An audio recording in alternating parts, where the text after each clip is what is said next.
Hi, and welcome to my 8th vlog. Today I have the opportunity to share with you all a true story that I recently found out about. It's about a man who decided to sue the ASL dictionary. I myself was shocked when one of my hearing friends told me about this. My hearing friend really follows the news in all its forms, and I had to thank him for sharing it with me. I have to let you know that my friend doesn't tell lies. He once told me that if he ever told a lie, God would strike him dead, because he's very religious. So when he was telling me the story, I watched him very closely. God didn't strike him down in the middle of it, so it has to be true.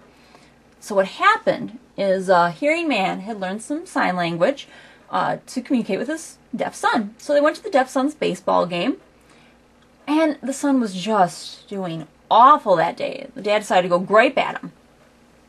And in amongst all of it, he said, "Son, I'm very, very disappointed." And he immediately started screaming as his index finger had gotten stuck inside of his chin.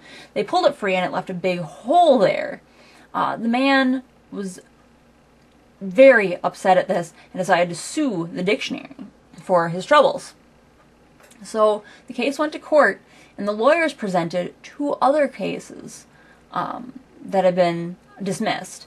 The first of which had been a man who had used the word stupid, and no sooner had his fist hit his head that he was knocked out. He tried to sue, saying that his intelligence had been impacted, but the court ruled that they couldn't prove that maybe he had always been stupid.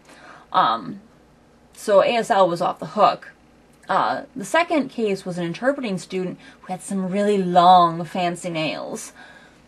And she wanted all the other students to be looking at her, so she's like, "Watch me!"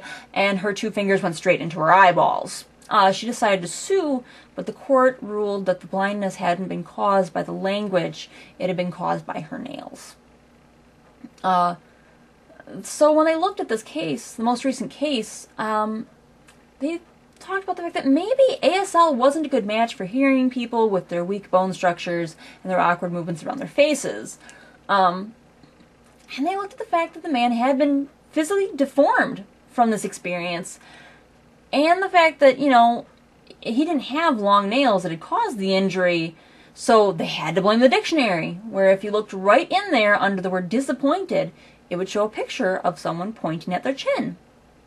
So, you know, he had a case for it. If he wins, they're going to shut down American Sign Language as a language, and we're all back to signed exact English. That's a really big concern for everyone. But a deaf lawyer heard about this case and presented an alternate solution, which would be to establish a new language called HASL. HASL would stand for Hearing American Sign Language. It's very simple how this would work. A person would simply use the flat of their hand as a safety precaution against awkward movements around the hand. So anytime a sign would come towards the face, they'd just bring that other hand up like a shield, thereby saving them.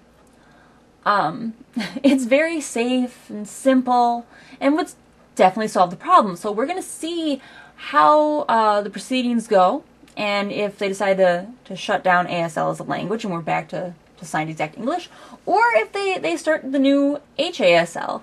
So I'm going to keep my fingers crossed along with the rest of you, and I will catch you later.